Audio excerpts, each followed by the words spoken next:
اللہ الرحمن الرحیم۔ غیاث پور میں ایک بوڑھی عورت حضرت نظام الدین اولیاء کی ہمسایہ تھی اور آپ سے بے حد عقیدت رکھتی تھی۔ اس بوڑھی عورت کا یہ کام تھا کہ صبح سے شام تک رسی بنتی اور پھر دوسرے دن قریب کی آبادی میں جا کر اس رسی کو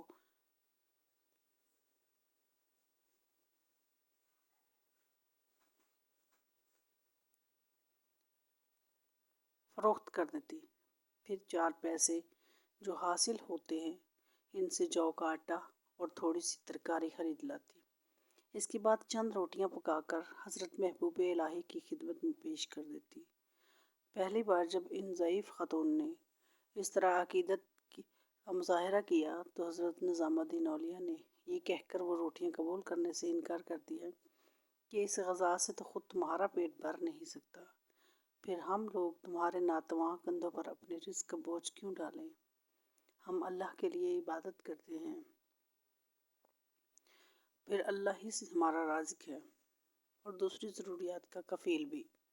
حضرت محبوب الہی کا جواب سن کر بوڑھی عورت گریہ زاری کرنے لگی کہ مجھے اپنی خدمت سے محروم نہ فرمائے، میرے نامہ اعمال میں اس کے سوا کچھ بھی نہیں۔ ضعیف خاتون کے لہجے میں اس قدر خلوص اور گداز تھا کہ حضرت نظام الدین اولیاء انکار نہ کر سکے اور جو کی پکی ہوئی روٹیاں قبول فرما لی۔ اب یہ اتفاق تھا یا قدرت کی مصلحت کہ وہ خاتون کئی دن سے رسیاں تیار کر رہی تھی مگر کوئی خریدار نہیں ملتا تھا۔ حضرت محبوب الہی اور دوسرے درویشوں کی طرح وہ خاتون خود بھی 4 دن سے بھوکی تھی۔ حضرت نظام الدین اولیاء سے عقیدت کا یہ حال تھا کہ وہ اپنی تکلیف کو بھول گئی تھی اور ہمہ وقت اس فکر میں رہتی تھی کہ رزاق و دو عالم کسی طرح چند روٹیوں کا انتظام کر دے اور یہ مردان خدا ان روٹیوں سے روزہ کشائی کر لے۔ بالآخر 5 دن کسی شخص نے ان خاتون سے ایک رسی خرید لی تو وہ بہت خوش ہوئی کہ آج فاقہ کشی کا تسلسل ٹوٹ جائے گا۔ رسی فروخت کرنے کے بعد جو رقم حاصل ہوئی وہ محض اتنی تھی کہ اس سے 1 سیر جو کا آٹا خریدا جا سکتا تھا۔ خاتون نے یہی کیا اور جب عصر کا وقت آیا تو انہوں نے وہی سیر بھر آٹا حضرت محبوب الہی کی خدمت میں پیش کر دیا۔ حضرت نظام الدین اولیاء کچھ دیر تک سوچتے رہے، پھر مولانا کمال الدین یعقوب کو حکم دیتے ہوئے فرمایا، یہ نظر خلوص ہے، اسے قبول کرو اور آٹے کو دیگ میں ڈال کر پکنے کے لیے رکھ دو۔ حضرت شیخ کمال الدین یعقوب نے پیر و مرشد کا حکم پر عمل کرتے ہوئے جو کے آٹے کو دیگ میں ڈال دیا اور پھر زیادہ مقدار میں پانی بھر دیا۔ اس کے بعد آگ دہکا دی گئی۔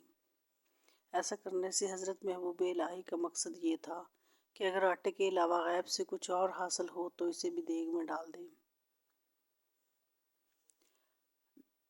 اس طرح غذا کی مقدار بڑھ جاتی، ورنہ اگر روٹیاں پکائی جائیں تو 1-2 نوالوں سے زیادہ خوراک کسی درویش کے حصے میں نہ آتی۔ آگ کے شعلے بھڑکتے رہے اور پانی ابلتا رہا۔ اسی اثناء ایک گدڑی پوش فقیر کہیں سے گھومتا ہوا آیا اور نعرہ زنی کرنے لگا، اگر کسی کے پاس کچھ ہے تو وہ اسے فقیر کے سامنے پیش کرے، آج فقیر بہت بھوکا ہے، جلدی کرو اور اس کی بھوک مٹا دو۔ درویش نعرہ زنی کرتے ہوئے کمال الدین یعقوب کے پاس آیا۔ مولانا اس دیگ کے پاس بیٹھے ہوئے تھے۔ نزدیک آ کر درویش نے پھر صدا لگائی، اگر کچھ ہے تو کھانے کو دے، دیگ کو بند کیوں کر رکھا ہے، اس کا منہ کھول دو۔ حضرت مولانا کمال الدین یعقوب نے غور سے اس گدڑی پوش فقیر کو دیکھا۔ درویش کا لباس دریدہ بھی تھا اور میلا بھی، اس کی داڑھی بے ترتیب تھی، وہ اپنی ظاہری حالت سے کوئی مجذوب معلوم ہوتا تھا۔ مولانا کمال الدین یعقوب جس منزل کے مسافر تھے وہاں کسی انتشار اور جذب و مستی کو دخل نہیں تھا۔ مولانا نے گدڑی پوش فقیر کو ایک نظر دیکھا اور اٹھ کر حضرت نظام الدین اولیاء کی خدمت میں حاضر ہوئے۔ حضرت محبوب الہی اس وقت کچھ پڑھ رہے تھے۔ مولانا کمال الدین یعقوب کو اپنے سامنے دست بستہ کھڑے ہو کر دیکھ کر آپ نے ان سے آنے کا سبب دریافت کیا۔ ایک مرد درویش بہت بھوکا ہے، مولانا کمال الدین یعقوب نے عرض کیا، اندازہ ہوتا ہے کہ وہ کچھ کھائے پیے بغیر نہیں جائے گا۔ مولانا، آپ کو اس میں کیا اعتراض ہے؟ حضرت نظام الدین اولیاء نے ایک عارفانہ تبسم کے ساتھ فرمایا، اس میں تو وہ درویش بھی حصہ شناس ہے، ہم تو محض منتظم ہیں، مخلوق خدا کو کھلانے ہی کے لیے بیٹھے ہیں۔ ان درویش سے بھی کہہ دو کہ وہ ابھی کھانا پک رہا ہے، جیسے ہی تیار ہوگا سب سے پہلے انہی کی خدمت میں پیش کیا جائے گا۔ پیر مرشد کا حکم سن کر مولانا کمال الدین یعقوب واپس تشریف لے گئے اور اجنبی درویش کے سامنے حضرت محبوب الہی کے الفاظ دہرا دیے۔ گدڑی پوش فقیر بھوک سے بے قرار تھا، شدید حالت اضطراب میں کہنے لگا، میرے پاس وقت نہیں ہے، میں انتظار نہیں کر سکتا، اپنے شیخ سے کہیے کہ کھانا جس حالت میں موجود ہے دے دیں، بلکہ زیادہ بہتر یہی ہے کہ وہ خود ہی مجھے کھانا کھلائیں۔ یہ کہہ کر وہ گدڑی پوش فقیر وہاں سے ہٹا اور کچھ فاصلے پر جا کر بیٹھ گیا۔ مولانا کمال الدین کچھ دیر تک حیرت و سکوت کے عالم میں اس گدڑی پوش کو فقیر کو دیکھتے رہے، پھر جھجکتے ہوئے دوبارہ پیر مرشد کی خدمت میں حاضر ہوئے اور درویش کی خواہش من بیان کر دی۔ وہ لمحات بڑے عجیب تھے۔ جب مولانا کمال الدین یعقوب نے حضرت نظام الدین اولیاء کو اپنی نشست سے اٹھتے ہوئے دیکھا، حضرت شیخ نہایت جذب و شوق کے عالم میں فرما رہے تھے، میزبان کے لیے مہمان کی تواضع فرض ہے، مگر اس سے بھی بڑھ کر فرض یہ ہے کہ مہمان جس طرح بھی خوش ہو اسے خوش کیا جائے۔ یہ کہہ کر حضرت محبوب الہی تشریف لے گئے۔ یہاں وہ گدڑی پوش کھانے کے انتظار میں بیٹھا تھا اور سامنے ہی دیگ پک رہی تھی، جس میں سیر بھر جو کے آٹے کے سوا کوئی دوسری چیز نہیں تھی۔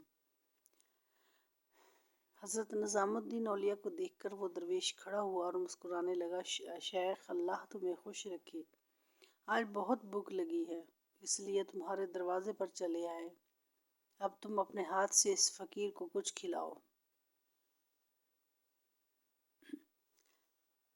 حضرت محبوب الہی نے دیگ کے قریب جا کر دیکھا، پانی اس طرح ابل رہا تھا کہ اگر اس کا ایک قطرہ بھی انسانی جسم پر گر جاتا تو کھال جھلس کر رہ جاتی۔ اس صورتحال کے پیش نظر حضرت نے فرمایا، آپ نے مجھ فقیر کو میزبانی کی سعادت بخشی، مگر کھانا ابھی گرم ہے، تھوڑا سا انتظار کر لیں۔ شیخ، اب انتظار نہیں۔ درویش بہت زیادہ مضطرب نظر آ رہا تھا۔ تم اس آگ کی بات کر رہے ہو، جو میرے شکم میں جو آگ لگی ہے وہ اس سے بھی فزوں تر ہے، بس تم دیگ اٹھا کر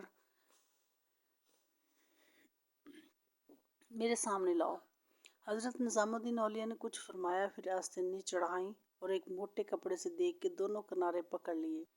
پیر مرشد کی اس عمل کو دیکھ کر مولانا کمال الدین یعقوب آگے بڑھے، مگر حضرت محبوب الہی نے انہیں یہ کہہ کر روک دیا کہ میزبان کو مہمان کی مرضی کا لحاظ رکھنا چاہیے، اور ہمارا مہمان یہی چاہتا ہے کہ میں اپنے ہاتھوں سے اس کی تواضع کروں۔ اس کے بعد حضرت نظام الدین اولیاء دیگ اٹھا کر اس درویش کے پاس لے گئے۔ مولانا کمال الدین یعقوب گدڑی پوش کی یہ ادا سخت ناگوار گزری تھی کہ اس نے اپنی جگہ سے حرکت تک نہ کی اور اس طرح بیٹھا رہا جیسے خانقاہ کے لوگ اس کی خدمت گار ہوں۔ اس کے ساتھ ہی مولانا یعقوب نے یہ بھی محسوس کیا کہ حضرت محبوب الہی کی پیشانی مبارک پر ناگواری کی شکن تک نہ تھی، بلکہ آپ دیگ اٹھاتے وقت بہت مسرور نظر آ رہے تھے۔ حضرت نظام الدین اولیاء دیگ لے کر اس درویش کے قریب پہنچے۔ وہ بھوک کی شدت سے اس قدر مضطرب ہوا